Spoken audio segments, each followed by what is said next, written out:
At the end of the movie, we had a character named Tomoyama approach Hirayama at the river bay, and we had a very deep, very brief, but very deep conversation about mortality, about how life can just end without you figuring everything out. This leads us to the structure in the tradition and the routine.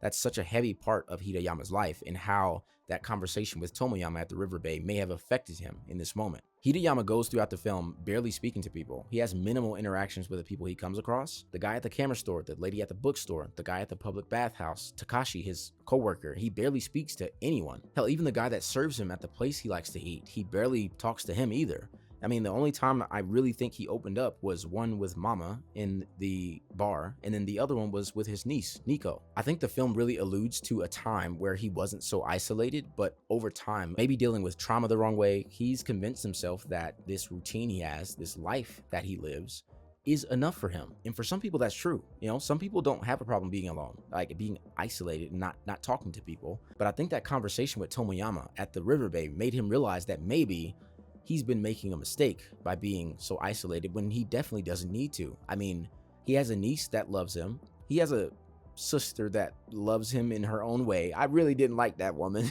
But his family cares about him. The people that are around him, they really do try to connect with him, and he is just not very receptive to it.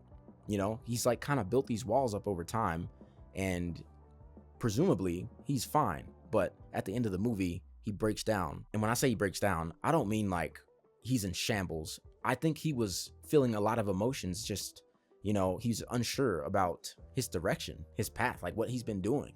And that's a little bit difficult to deal with, you know? There's only a certain amount of grief and happiness and trauma that you can deal with as a human before you just snap. It's interesting because they played the song Feeling Good at the end of the film, the last few minutes as he's driving into the sunset, and he's just shifting from emotion to emotion like every 5 seconds. It was haunting to watch that, because you just have to sit there and wonder, what exactly is he feeling right now, right? It's a lot to think about after you watched everything he's been through. And I mean, easily, I was able to tell he was definitely in a state of trying to convince himself that everything was okay, even though I think he's been recently woken up to the reality of how he's been living. At least that's my interpretation of it.